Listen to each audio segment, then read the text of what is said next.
This is Free Thinking Through the Fourth Turning. My name is Sasha Stone. Oh, Hillary, empathy, really? Please. An open letter to Hillary Clinton. Dear Hillary, imagine my shock when I saw you wrote an op-ed in The Atlantic.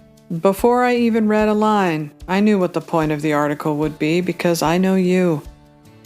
For podcast listeners, a headline: MAGA's War on Empathy. The crisis in Minneapolis reveals a deep moral rot at the heart of the Trump movement. By Hillary Rodham Clinton. Quote, this crisis also reveals a deeper moral rot at the heart of Trump's MAGA movement. Whatever you think about immigration policy, how could a person of conscience justify the lack of compassion and empathy for the victims in Minnesota and for the families torn apart or hiding in fear for the children separated from their parents or afraid to go to school? That compassion is weak and cruelty is strong has become an article of MAGA faith. Trump and his allies believe that the more inhumane the treatment, the more likely it is to spread fear. That's the goal of surging heavily armed federal forces into blue states such as Minnesota and Maine. Street theater of the most dangerous kind. Other presidents, including Joe Biden, Barack Obama, George W. Bush, and Bill Clinton, managed to deport millions of undocumented immigrants without turning American cities into battlegrounds or making a show of keeping children in cages, end quote. Oh, I see the game. You know selling open borders is an election killer, so you think selling empathy or compassion will help bridge the gap and maybe win back independents who don't want an open border but are troubled by what they see on the news. As with everything else, it's a manufactured delusion you too must sell. Which explains why the Democrats are in this position now, resorting to the first violent attacks on the government since the 1970s, and no, January 6th doesn't count. These are coordinated, orchestrated, well-funded attacks. Not protests as much as flirting with terrorism, and you know that too, don't you, Hillary? And you're worried, and you should be. You also know that no president, not Obama or Bush or Clinton, ever had to deal with a cell phone brigade who are screaming, spitting, body-slamming ICE agents everywhere they go, stalking them, blocking their paths, building makeshift networks online to find them, harass them, and stop them from doing their jobs. You know this is a first, and you know exactly why. But that won't stop you from lying, Hillary. What else is new? You're setting up the argument to slime your way out of this moment, where the Democrats are too crazy to lead and are looking more like the Manson family every day. I had to laugh, though, at the misappropriation of yet another word, empathy, as if any of you ever had any empathy for anyone other than those who will be voting blue no matter who. No, you can't call the other half of the country racists for 10 years and then pretend to have any empathy. Just look at Kara Swisher and Scott Galloway on a recent podcast talking about how we'll have the Nuremberg trials should all of you crazy people ever get back in power. And we will, Galloway says. Here's a clip from Ben Shapiro. Now, listen, the Democratic politicians, I get it. Some of them are being driven by a media and celebrity culture that has decided that this is the new gigantic outrage of the day and everyone must speak out. This is our new civil rights movement. As we've discussed before, the Democratic base is constantly in search of an animating principle. And that animating principle is supposed to be a pale knockoff of the civil rights movement of the 60s. And so we've had that with regard to gay rights. And then we had that with regard to transgenderism. And now we're getting that with regard to illegal immigration. The jackbooted thugs, they're enforcing laws that are discriminating against wide classes of people. They're always looking for their moment to do a Selma bridge. Well, the problem is that those moments are rare because, thank God, in America, that sort of stuff, that sort of policy has been rather outre for, half a century. Meaning that just in terms of generic public policy, Every country has to enforce its border, and every country has to make sure that illegal immigrants are deported. There's nothing new about that. But Democrats, and particularly radical activist class Democrats, are looking always for their new moment to be involved in a civil rights movement. And what that means is that they push very hard. The minute that they see anything that even remotely resembles that thing, they go for it, whole scale. And this is how you end up with, for example, Scott Galloway suggesting that Democrats should conduct Nuremberg trials against law enforcement, federal law enforcement. The difference between being right and being effective. And we're angry, and I get it, protesting is powerful. Promising them that there will be an accountability. And I've said this, I think there should be something equivalent to the Nuremberg trials after this is all over. I agree. And to make it clear that once we're back in power, which we will be, this is going to happen. And the statute of limitations on murder is 0. Never. Okay, so, yeah, again, this sort of language is unhelpful. I actually think Scott Galloway has a lot of interesting things to say. This is not one of them. Kara Swisher, on the same podcast, suggested that Stephen Miller has blood on his hands and should be put in jail. And I would last like to call out Stephen Miller, who is in the center of this. We always focus on Trump, as we often focus on the top people. But Stephen Miller, like a man named Ben Detson, he was the one who created the internment camps for Japanese. Heinrich Himmler in the Nazi regime. This is what he is. And he of course, Trump gets the most of the blame being at the top. But people like Stephen Miller, will go down in history as evil, had blood on his hands, and should be jailed at the very end of this. And you're absolutely right. Okay, again, comparing Stephen Miller to Heinrich Himmler is a pretty astonishing leap. It's a pretty astonishing leap from Kara Swisher. This obsession with calling Trump Hitler and a Nazi began in 2016 because you could not stand the sting of humiliation when you lost to Trump. So you and the most powerful people in the world decided it was your right to disenfranchise the millions of Americans who voted for Trump and had every right to representation. I used to think you were a person of integrity. I did. I supported you. I fought for you. I was proud to be a Democrat. I made this video to humanize you for independents who did not want to vote for you. I thought I could help them see you the way I did, at least back then. Her graduation day in May 1969 was to give her her first taste of national limelight. She and the other leaders of her year were pressing the authorities to let a student speak at commencement, the graduation ceremony. Initially, we were rebuffed when we went to Ruth Adams, who was the president, and the other people who were involved on the college campus. And even though we were told no in the beginning, we just kept pushing. Ruth Adams agreed to let Hillary speak, provided the students assured her the speech would be appropriate. We were giving her assurances. We were saying, of course, we're going to be responsible and constructive. We had the message loud and clear that she did not want any trouble over this speech. She could say what she wanted, and she did. But it wasn't what you expected. No. No. I was a bit slack-jawed, I must say. The senator spoke, pretty traditional in his attitudes about what women's roles would be, and almost a warning to us to be good citizens in a modest, quiet, appropriate role. And then Hillary arose, and you could see her shift her papers around, and you wondered what was up.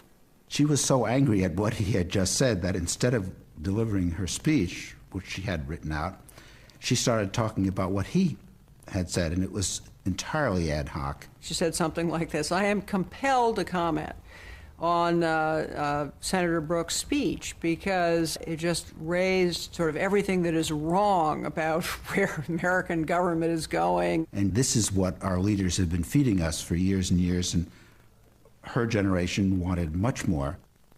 Hillary got a standing ovation from her classmates, a cold shoulder from some parents, and a write-up in Life magazine. I was standing in line registering for classes at Yale Law School, and I turned around and I saw a young woman with very unattractive glasses, a headband, kind of a dowdy-looking dress on, and she looked very familiar. And I then realized that this is the young woman whose photograph I'd seen in Life magazine, And I said to her, having read that speech, I think someday you're going to be a U.S. Senator or maybe even president.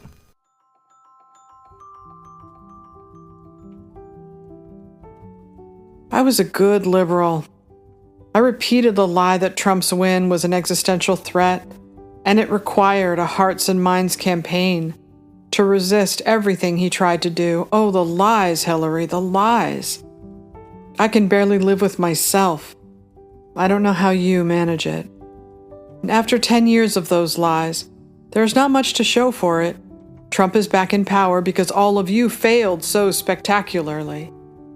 The people said, yeah, we'll take the twice impeached, 4 times indicted, convicted felon. That's how badly you failed. Because you don't see them. You don't see them as people. You don't care about what they need. In other words, you're lacking in empathy. So now you think you finally have Trump on the ropes. And all it took was throwing federal agents under the bus, demonizing them as hateful, Nazi-like thugs, lying about the rot at the heart of MAGA. Here is Tom Homan. Men and women of ICE, I was a Border Patrol agent. I was an ICE agent. I was the first ICE director that came up through the ranks. I spent over 40 years doing this.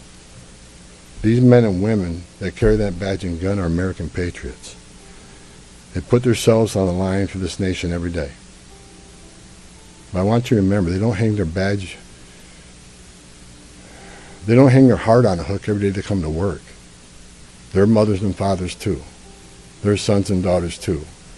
And if they've seen a fraction of the tragedies I've seen in my career, they take a lot of damage home to every day. The things they've seen, especially on the border with Border Patrol agents.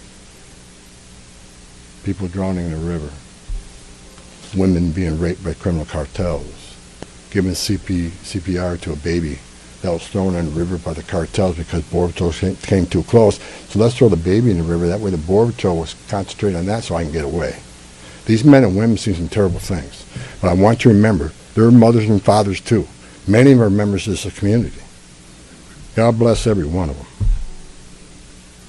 The hostile rhetoric and dangerous threats and hate must stop. And we all agreed to that. Everybody met here today to tell you, we got to stop the rhetoric, the hateful rhetoric that has caused an increase in assaults. That has caused, because of that, have to send security teams out with arrest teams, which surge the city with additional resources because of the rhetoric, because of the threats, because of the assaults. Again, with the agreements we've achieved and following through the agreements, with the rhetoric dropping down, that allows us to pull more agents out once we feel the environment's safer.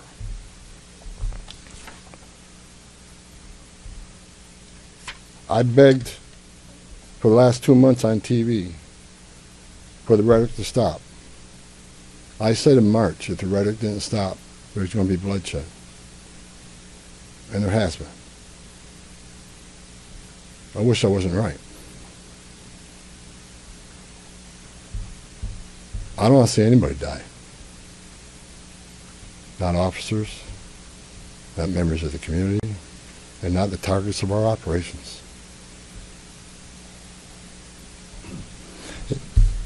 For the people out there that don't like what ICE is doing, if you want certain laws reformed, then take it up with Congress. Again, ICE is making this up. They're enforcing laws enacted by Congress and signed by the President. The same laws have been on the books for the last 6 presidents I worked for. I started with President Reagan and ending with President Trump. Every administration, we enforce the same laws. If you don't like what ICE is doing, instead of protesting this building, go protest Congress. Tell me what changes. You have your First Amendment rights, I support that. You have the right to protest. I'm just asking you to keep it peaceful. But threatening law enforcement officers, engaging in impeding and obstruction and assault is never okay. And there will be zero tolerance. You interfere, impede, assault an ICE officers, you will be arrested. The empire is collapsing. A once thriving culture has been sucked into a cult. Everything I used to love is gone. Movies, books, great journalism, science, history vanished, replaced with dogma and fanaticism. Because all of you walled yourself off from the rest of the country, you lost touch with reality, which is why it's so easy for you now to slip into the fantasy world and blame ICE agents for their lack of empathy. Shame on you. Where is your empathy for the victims of Biden's border policies? Do you remember the rape van? Yeah, there was a van where an illegal immigrant locked women away in it and raped them for hours. We are uncovering new details about evidence found in what LA County detectives call a rape dungeon on wheels. Investigators say more victims have now come forward. This is just a horrible story. Fox 11's Haley Winslow was the first to break it. And first of all, Haley, what do we know about these victims? Well, sources say at least 2 more victims, unfortunately, have come forward, and their family members. And at least one of them is a child. And I can now report what I'm told the forensic team uncovered inside that van. We want to warn you, it is very disturbing. The stench, overpowering. The mess, overwhelming. Condoms, Christmas toys, a motorized scooter, beer, glue, markers, improvised restraints, a metal partition, and locks on the outside. 2 heroic deputies arrested 40-year-old Eduardo Sarabia in the Angeles National Forest last week. Investigators say they caught Sarabia raping a 26-year-old woman at knife point. I'm inside the, quote, dungeon rape van where investigators say a serial rapist took his victims. At least 2 women, possibly kids. The evidence forensic investigators found is extremely disturbing in here. There's the mattress, many spots there's semen they found on it. There's several cell phones and thumb drives where they believe he was videotaping his victims. And most disturbing in all of this is probably a small pair of shoes with splattered blood on the soles. All of that evidence has been, of course, processed, and inside the van is everything that's left. How about the Venezuelan gang that overtook an apartment building? And new at 10, it's scenes coming out of a movie as the Venezuelan gang Tren de Aragua are seen breaking into apartment complexes in Aurora, Colorado. This is according to our sister station in Denver. There you can see the group well armed and forcing an apartment door open and making their way in. This has raised concerns amongst residents and Colorado state law enforcement officials. The city of Aurora is issuing a statement today in the wake of national attention following the video's release. As we've reported in the past, Tren de Aragua is one of the fastest growing transnational criminal organizations from Venezuela. According to FBI officials, the gang has now infiltrated its way into the United States through various sectors of the U.S.-Mexico border.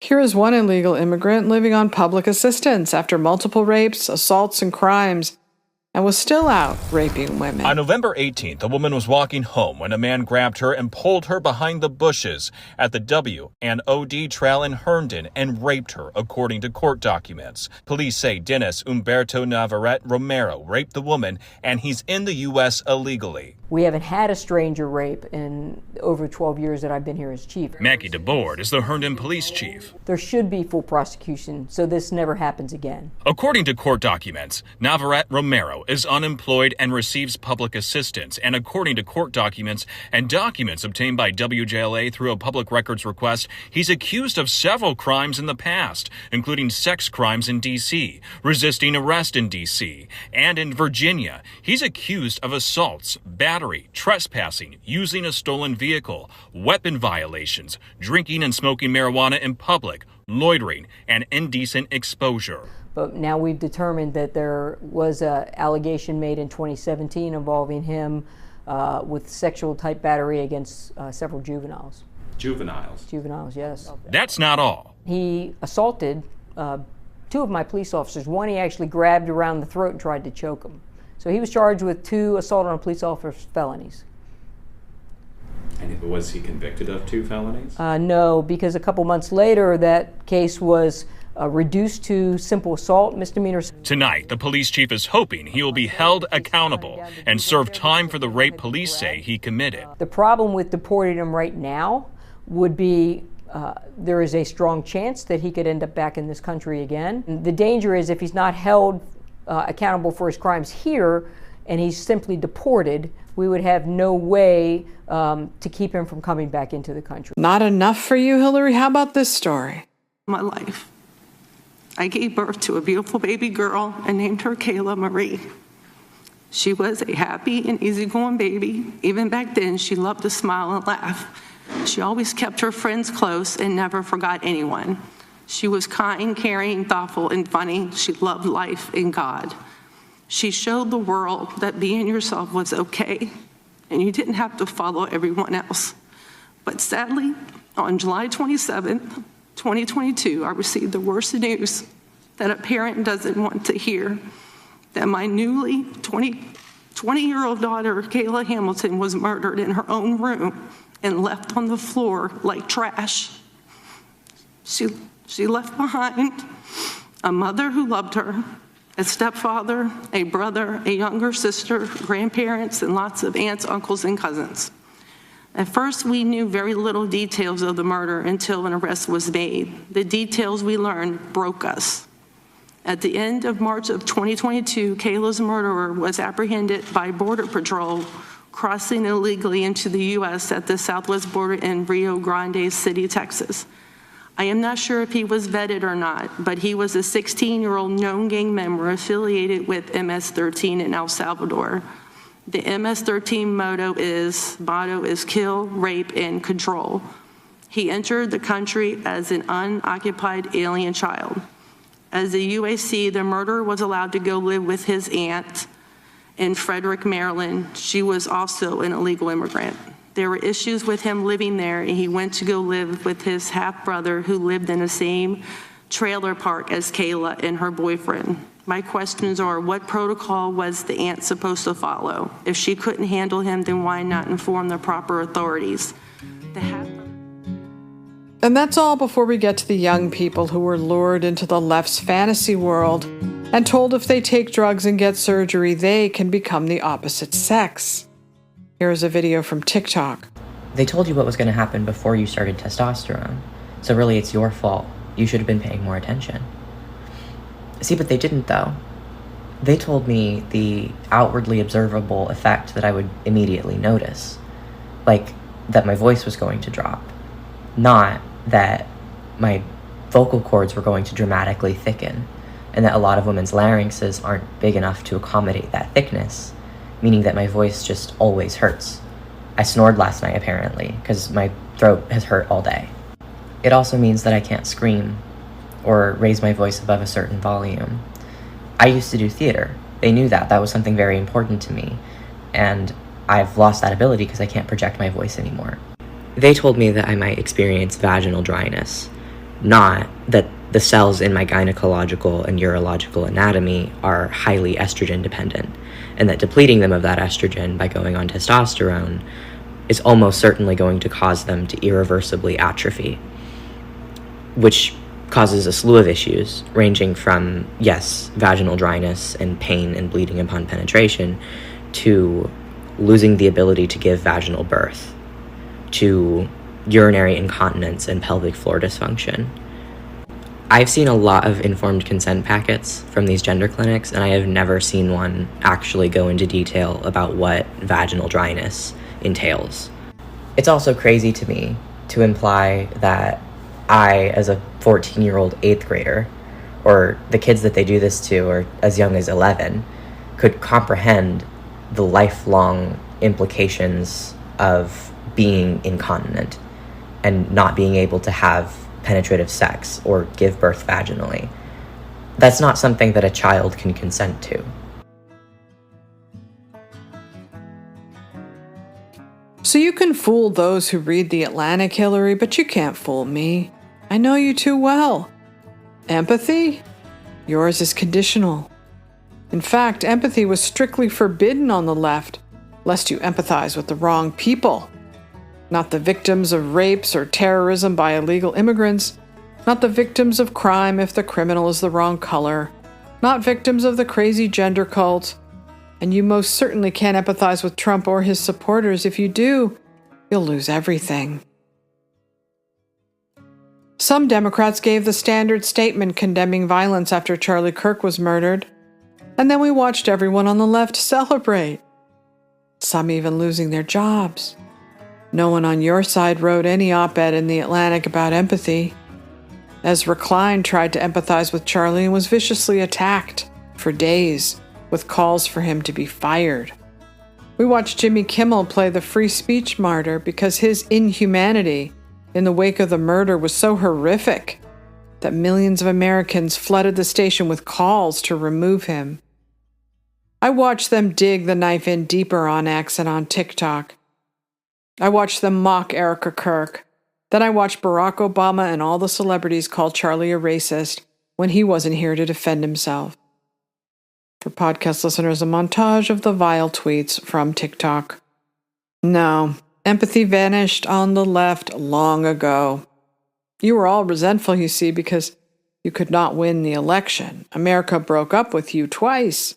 You haven't taken it well. You should see some of the videos on TikTok.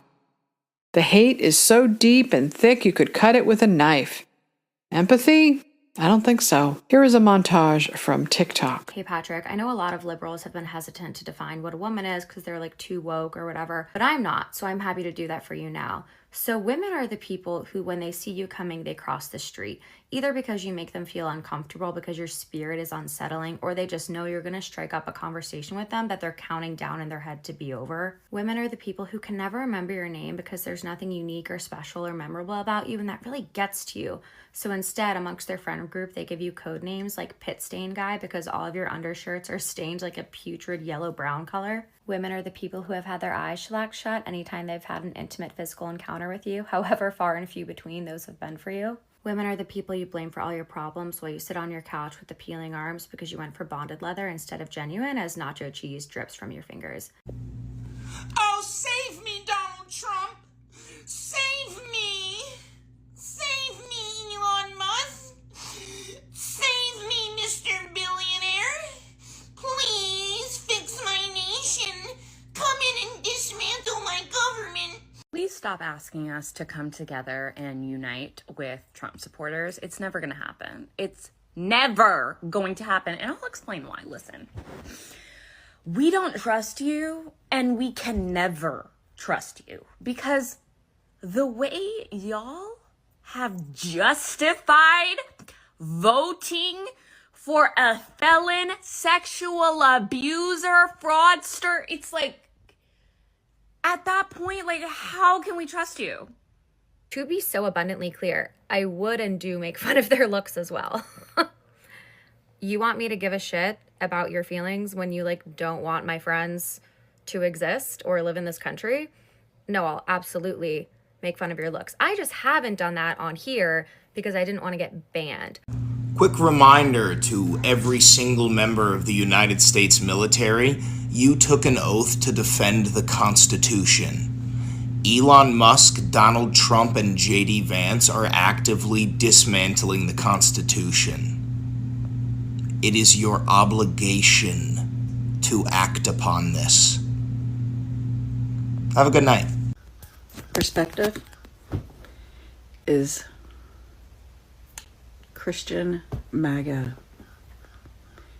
You would spit on her face while Jesus washes her feet. It is now your last best resort for emotional blackmail to try to slither out of yet another moment where all of you are defending the wrong people, demonizing law enforcement, and spinning wild fantasies in hopes of tricking beleaguered voters to the polls. Maybe your op-ed was a way to try to find some middle ground. Deportations, but with empathy. Yeah, we tried that. You know how it ended up. So you'll have to sell open borders like you sell no genders, because none of you has the courage to stand up to the psychos, not even to protect women and girls, Hillary, not even that.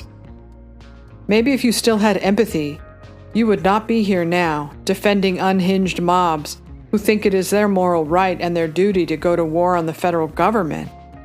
Maybe you would understand why Americans voted for Trump a second time. Maybe you could all stop your decade-long campaign of dehumanization against half the country. But since I know empathy vanished on the left long ago, I know there is no saving the left. There is only saving America from all of you.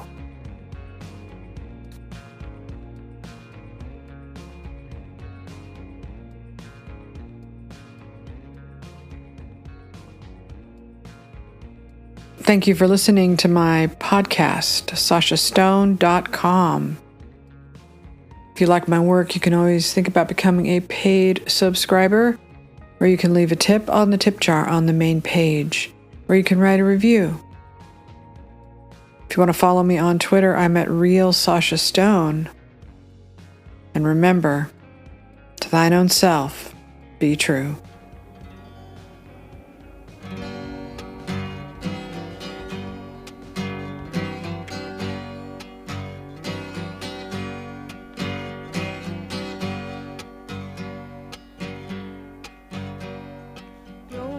Flows of angel hair and ice cream castles in the air and feather canyons everywhere.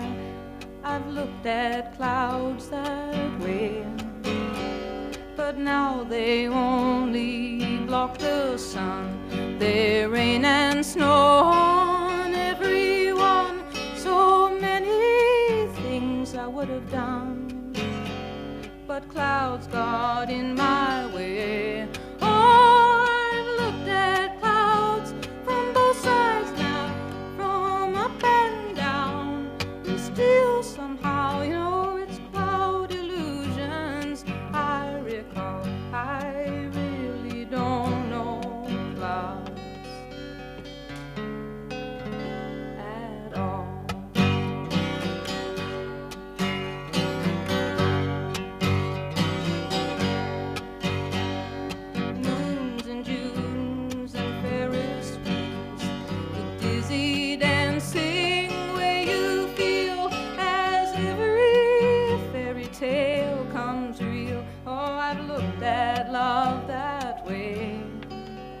But now it's just another show. You leave 'em laughing when you go, and if you care, don't let 'em know. No, don't give yourself away. I've looked at love from both sides now, from give and take, and still somehow, oh, it's love's illusions I recall. I really don't know love at all.